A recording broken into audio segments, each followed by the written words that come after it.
ప్రభు నామానికే మహిమ కలుగును గాక. కూడి వచ్చిన మీ అందరికీ కర్మిల ఆత్మీయ సహవాస సంఘ విశ్వాసులందరికీ మన ప్రభువును ఆయన ప్రియ కుమారుడునైన యేసుక్రీస్తు వారి శ్రేష్టమైన నామములో శుభములు మరియు అందరికీ వందనాలు. హోషేయ గ్రంథం మొదటి అధ్యాయాన్ని మనం ధ్యానం చేసుకుంటాం. హోషేయ గ్రంథం మొదటి అధ్యాయం. ఇందులో ముఖ్యాంశం ఏంటంటే దేవుని విసర్జించిన ఇశ్రాయేలీలు.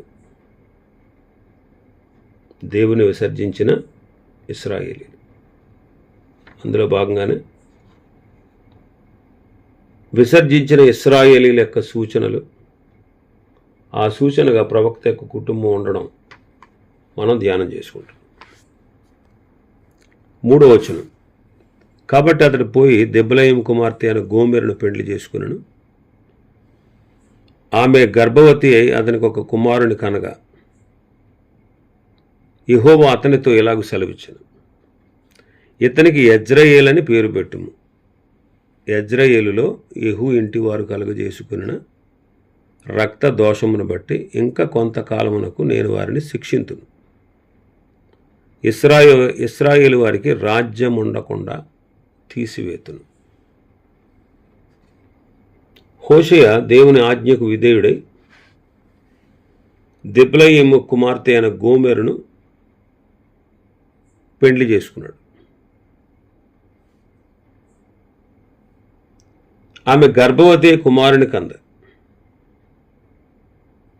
అప్పుడు ప్రభు అతనితో ఏమని చెప్పాడంటే, ఇతనికి యజ్రయేలు అని పేరు పెట్టు అన్నాడు. యజ్రయేలు అనగా దేవుడు విత్తును అని అర్థం. యజ్రయేలులో యెహూ ఇంటివారు కలుగజేసిన ప్రాణ దోషమును బట్టి ఇక కొంతకాలానికి నేను వారిని శిక్షిస్తాను. ఇశ్రాయేలు వారికి రాజ్యం లేకుండా తీసివేస్తాను. 5వ వచనంలో అంటారు, ఆ దినమున నేను యజ్రయేలు లోయలో ఇశ్రాయేలు వారి విల్లును విరుతును అంటాడు.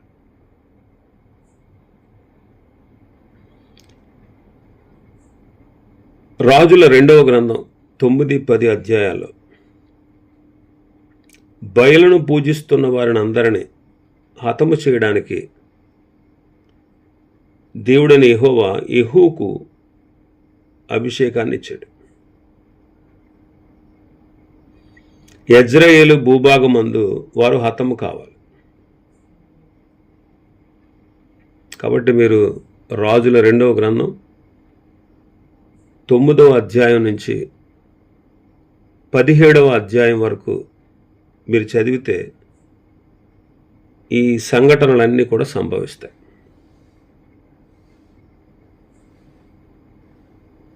ఆహాబు కుమారుడైనటువంటి యెహోరాము ఆహాబు యజ్రయేలు భూభాగమందు మరణిస్తాడు. ఆ తర్వాత అతని కుమారుడు రాజు అవుతాడు. యజ్రయేలు భూభాగమందు అతను మరణిస్తాడు. ఆహాబు సంతతిలో ఆహాబు కుమారుడు 70 మందిని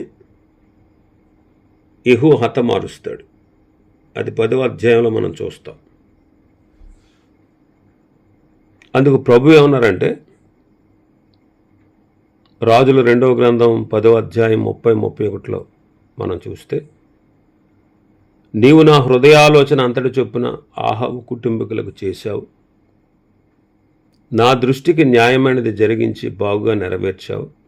కాబట్టి నీ కుమారులు 4వ తరం వరకు ఇశ్రాయేలు రాజ్య సింహాసనం మీద ఆసీనులవుతారు అని చెప్పాడు. అయితే ఈ యెహూ కూడా మొదటి యెరోబాము చేసిన పాపాన్ని ఏమాత్రం విసర్జించిన వాడు కాదు. దాన్ని విసర్జించలేదు. అలాగే ధర్మశాస్త్రమందు, దేవుని ధర్మశాస్త్రమందు అతనికి శ్రద్ధాభక్తులు లేవు.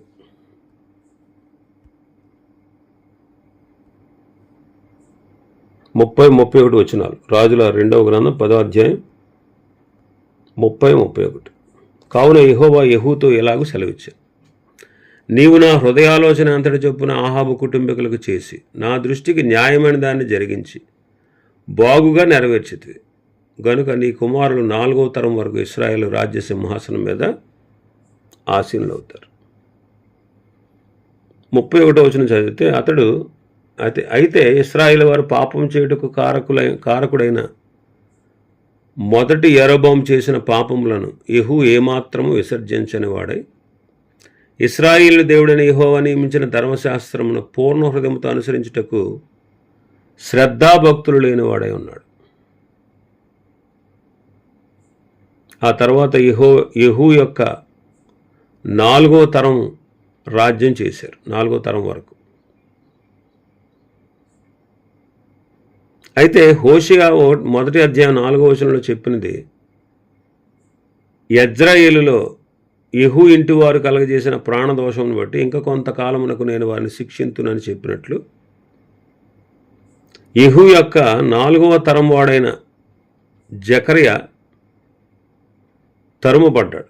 15వ అధ్యాయం రాజుల 2వ గ్రంథం 15వ అధ్యాయం 8వ వచనం నుంచి, యోధా రాజైన అజర్యా ఏలుబడిలో 38వ సంవత్సరం అందు యరొబాము కుమారుడైన జకర్యా షోమ్రోన్లో ఇశ్రాయేలు వారిని 6 నెలలు ఏలాను. 6 నెలలు ఏలాను.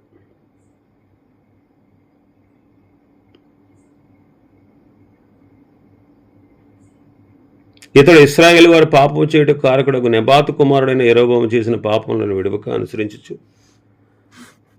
తన పితరులు చేసినట్లుగా తాను యెహోవా దృష్టికి చెడుతనం జరిగించెను. యాబేషు కుమారుడైన షల్లూము అతని మీద కుట్ర చేసి జనులు చూచుచుండగా అతని మీద పడి అతన్ని చంపి అతనికి మారుగా రాజాయను. జకర్యా చేసిన కార్యములను గూర్చి ఇశ్రాయేలు రాజు వృత్తాంత గ్రంథమందు రాయబడినది. నీ కుమారులు 4వ తరం వరకు ఇశ్రాయేలు సింహాసనం మీద ఆసీనులైందురని యెహోవా యెహూతో సెలవిచ్చిన మాట చొప్పున జరిగాను. ఆ తర్వాత కొంతకాలానికి క్రీస్తు పూర్వం 721లో ఇశ్రాయేలు రాజ్యము పోయింది. అది అష్షూరీయులకు దక్కింది.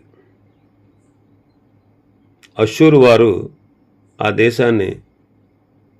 దేశస్తులను చెరగా తీసుకెళ్ళిపోయారు.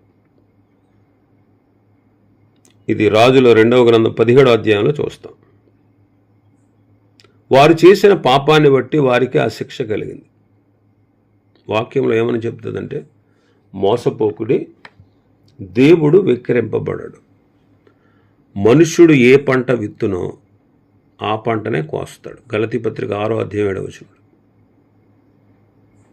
లోకాసు వార్తలో కూడా ప్రభువైన యేసుక్రీస్తు వారు చెప్తారు. లోకాసు వార్త 6:38 మనం చూస్తే, క్షమించుడి అప్పుడు మీరు క్షమింపబడుదురు, ఇయ్యుడి అప్పుడు మీకు ఇయ్యబడును, అణచి కుదిలించి దిగజారునట్లు నిండు కొలతను మనుషులు మీ ఒడిలో కొలుతారు. మీరు ఏ కొలతతో కొలుతురో ఆ కొలతతోనే మీకు మరలా కొలవబడును అని చెప్పారు. ఆ తర్వాత మన భాగంలోకి వస్తే,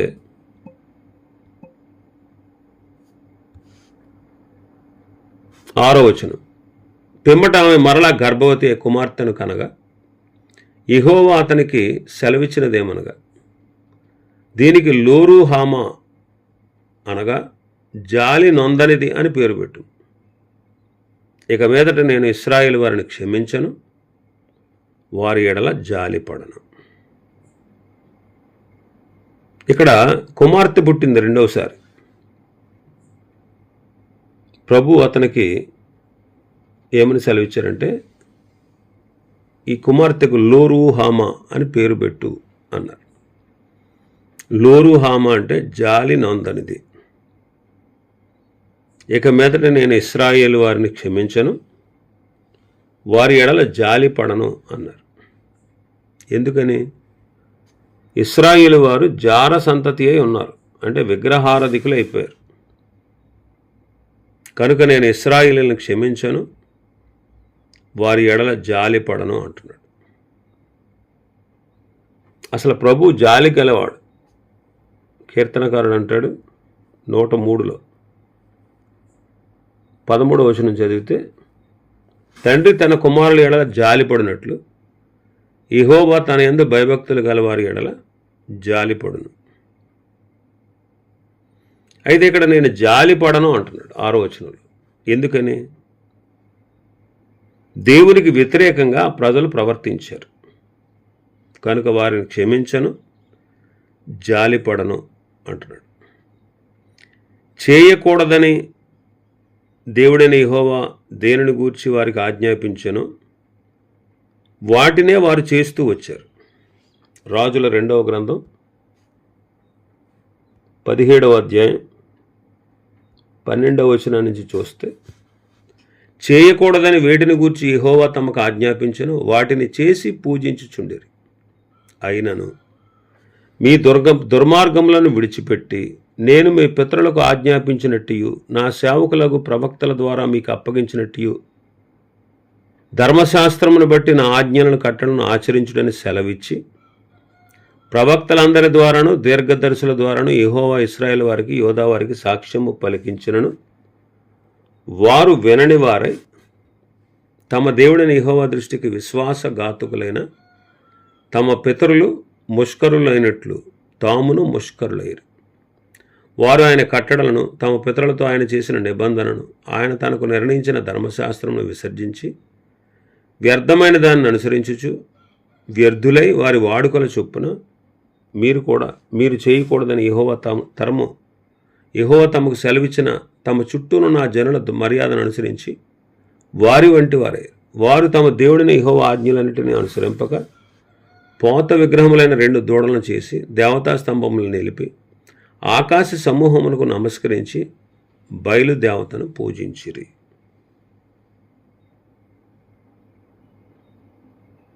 ఇక్కడ ఇశ్రాయేలీయులు చేసినటువంటి ఘోరమైన కృత్యాలు అన్నమాట. వాళ్ళు ఎంత ఘోరంగా తయారయ్యారంటే దుర్మార్గతలను విడిచిపెట్టలేదు. ధర్మశాస్త్రంలో ఆజ్ఞలు కట్టడలు ఆచరించడని సెలవిచ్చిన ప్రవక్తల ద్వారా దీర్ఘదర్శుల ద్వారా ఇశ్రాయేలు వారికి యోధా వారికి సాక్ష్యం పలికించిన వారు వినలేదు. విశ్వాసఘాతుకులయ్యారు, ముష్కరులయ్యారు. ఆయన కట్టడలను అనుసరించలేదు. తమ పితరులతో ఆయన చేసిన నిబంధనను వారు పట్టించుకోలేదు. ధర్మశాస్త్రాన్ని విసర్జించారు, వ్యర్థమైన వాటిని అనుసరించారు. మీ చుట్టూనున్న జనుల మర్యాదలను అనుసరించొద్దు అని దేవుడు చెప్పారు. కానీ వాటిని అనుసరిస్తూ వారి వంటి వారయ్యారు. ఆజ్ఞలను దేవుడిని యెహోవా ఆజ్ఞలను అనుసరించకుండా పోత పోసిన 2 విగ్రహాలను దూడలను చేసుకుని దేవతా స్తంభాలను నిలిపి ఆకాశ సమూహానికి నమస్కరించి వారు బయలుదేవతను పూజించారు. అందువల్ల దేవుడు వారిని క్షమించను అన్నాడు, వారి ఎడల జాలిపడను అన్నాడు. అయితే 7వ వచనంలో ఏమన్నారంటే యోధా వారి ఎడలను జాలిపడి విల్లు ఖడ్గము యుద్ధము గుర్రములు రౌతులని వాడి చేత కాక తమ దేవుడిని యెహోవా చేతనే వారిని రక్షింతును అన్నారు. యోధా వారి ఎడల జాలిపడి విల్లు ద్వారా కాదు, ఖడ్గము ద్వారా కాదు, గుర్రములు రౌతుల ద్వారా కాదు, ఆయన చేతనే వారికి రక్షణ కలుగుతుంది అని చెప్పి. కారణం యోధా వారు కొంత మట్టుకు మంచితనాన్ని అనుసరించుట చూచి వారి మీద కోపపడకుండా జాలిపడ్డాడు.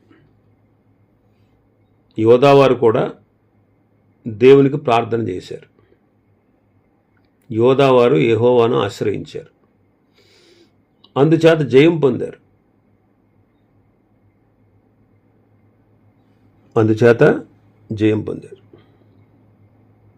కాబట్టి రక్షించేవాడు శిక్షించేవాడు దేవుడైన యెహోవా. కనుక ఇశ్రాయేలీయుల్ని అష్షూరీయులకు అప్పగించాడు. అదే అష్షూరీయులు యోధా వారి మీద కూడా వచ్చారు. అయితే హిజ్కియా దేవుని ఆశ్రయించి దేవునికి ప్రార్థించి అతడు యుద్ధమందు విడుదల పొందాడు. దేవుడు వారికి యుద్ధము లేకుండా చేసి వారిని రక్షించాడు.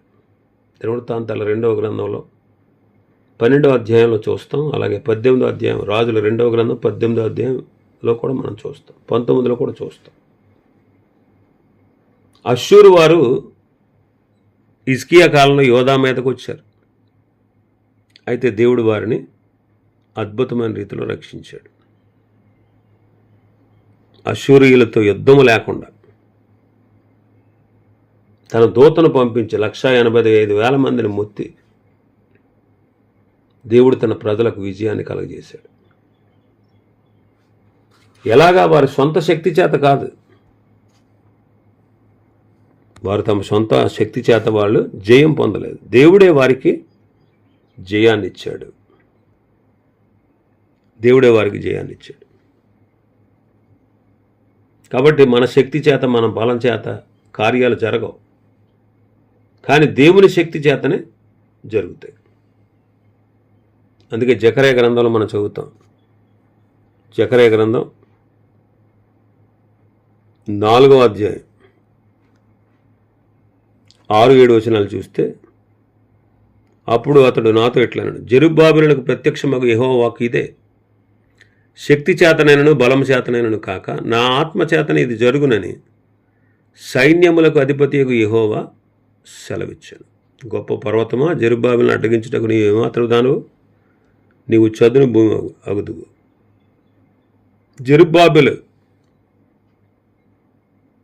జెరుబ్బాబెలుకు ప్రత్యక్షమై ఆయన చెప్పిన మాట ఏంటంటే, శక్తి చేత కాదు, బలము చేత కాదు, దేవుని ఆత్మ చేతనే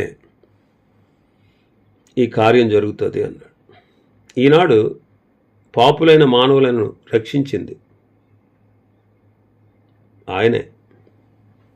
మన పాపములకు తగిన శిక్షను ఆయన తన కుమారుడి మీద విధించి మనల్ని రక్షించాడు. ఇది మన వల్ల కలిగింది కాదు. మనం రక్షణ పొందింది మన వల్ల కలిగింది కాదు. అందుకే ఎఫెసీ పత్రిక 2వ అధ్యాయంలో మనం చదువుతాం. 8-9 వచనాలు చూస్తే, మీరు విశ్వాసం ద్వారా కృపచేతనే రక్షింపబడి ఉన్నారు. ఇది మీ వలన కలిగినది కాదు, దేవుని వరమే. అది క్రియల వలన కలిగినది కాదు గనుక ఎవడనూ అతిశయపడ వీలు లేదు. ఈనాడు మనం రక్షణ పొందామంటే మన మంచితనాన్ని బట్టి కాదు, మనం చేసిన మంచి పనులను బట్టి కాదు, మనం చేస్తున్నటువంటి గొప్ప గొప్ప కార్యాలను బట్టి కాదు, మనం చేస్తున్న ప్రార్థనలను బట్టి కాదు. మన మంచితనం, మన యొక్క మంచి పనులన్నీ కూడా ఆయన దృష్టికి మురికి గుడ్డలు వంటివి. కానీ ఆయన తన శక్తి చేత, తన బలము చేత, తన ఆత్మ ద్వారా ఈ కార్యాన్ని జరిగించాడు. కాబట్టి మనల్ని రక్షించి మన పాపాలకు తగిన శిక్షను ఆయన కుమారుని మీద విధించాడు. అందుకే యోహాను మొదటి పత్రిక 4వ అధ్యాయం 9-10 వచనాలు మనం చదివితే, మనం ఆయన ద్వారా జీవించినట్లు దేవుడు తన అద్వితీయ కుమారుని లోకములోనికి పంపెను. దీనివలన దేవుడు మన యందుంచిన ప్రేమ ప్రత్యక్షపరచబడింది. మనము దేవుని ప్రేమించితిమని కాదు, తానే మనలను ప్రేమించి మన పాపములకు ప్రాయశ్చిత్తమైండుటకు తన కుమారుని పంపాను. ఇందులో ప్రేమ ఉన్నది. మనం దేవుని ప్రేమించామని కాదు, ఆయనే మనల్ని ప్రేమించాడు. మన పాపములకు ప్రాయశ్చిత్తమైనటకు తన కుమారుని పంపాడు. రోమాపత్రిక 8వ అధ్యాయం 3-4 వచనాలు. శరీరమును అనుసరింపక ఆత్మను అనుసరించి నడుచుకుని మన యందు ధర్మశాస్త్ర సంబంధమైన నీతివిధి నెరవేర్చబడవలెనని పాప పరిహారము నిమిత్తము దేవుడు తన సొంత కుమారుని పాప శరీరాకారముతో పంపి ఆయన శరీరమందు పాపమునకు శిక్ష విధించెను. కాబట్టి ఆయన మనల్ని రక్షించాడంటే ఇది మన సొంత శక్తి చేత జరిగింది కాదు. ఇది కేవలం దేవుని యొక్క కృప. అలాగే మనం చూస్తే మన భాగంలోకి వస్తే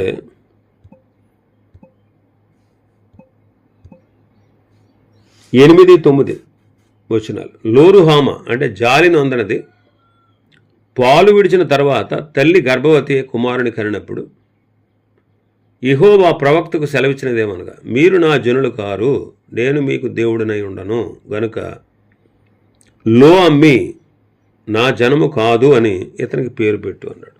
ఆమె మరొక కుమారుని కంది, మరలా గర్భవతి. అతనికి లో అమ్మి అని పేరు పెట్టాలి. అంటే దాని అర్థం ఏంటి? మీరు నా జనులు కాదు, నేను మీకు దేవుడినై ఉండను కనుక మీరు నా జనము కాదు అని అర్థం వచ్చే లో అమ్మి అని అతనికి పేరు పెట్టాడు. ఈ పేరు కూడా పైన చెప్పిన విషయాలే వర్తిస్తాయి. పైన చెప్పిన విషయాలే వర్తిస్తాయి. వారు నా జనము కాదు అన్నట్టుగా దేవుడు వారిని విసర్జించాడు. దేవుడు వారిని విసర్జించాడు. ఇశ్రాయేలీయులు చేసినటువంటి పాపమే దానికి గల కారణం. వాళ్ళు ఎంత చెప్పినా, ప్రవక్తలను పంపినా, దీర్ఘదర్శులతో సాక్ష్యం పలికించిన, ప్రవక్తలు సాక్ష్యం చెప్పిన ఇశ్రాయేలీయులు దేవుని వైపు తిరగలేదు, దేవునికి లోబడలేదు. దేశం అంతా కూడా, దేశంలో ఉండే జనులందరూ కూడా దేవునికి వ్యతిరేకులయ్యారు. అందువల్ల దేవుడు వారిని అష్షూరు చెరలోనికి వారిని క్షమించలేదు, వారి ఎడల జాలిపడలేదు. వారు నా జనము కాదు అన్నట్టుగా దేవుడు వారిని విసర్జించాడు. ఆ రీతిగా ఇశ్రాయేలీయుల యొక్క పతనము జరిగింది. ఆ తర్వాత మిగిలిన విషయాలు ప్రభు చిత్తమైతే రేపటి దినం మనం ధ్యానం చేసుకుందాం. దేవుడి వర్తమాన వాక్యాన్ని మన వినికిడిలో ఆశీర్వదించునుగాక. ఆమేన్. ప్రార్థన చేసుకుందాం.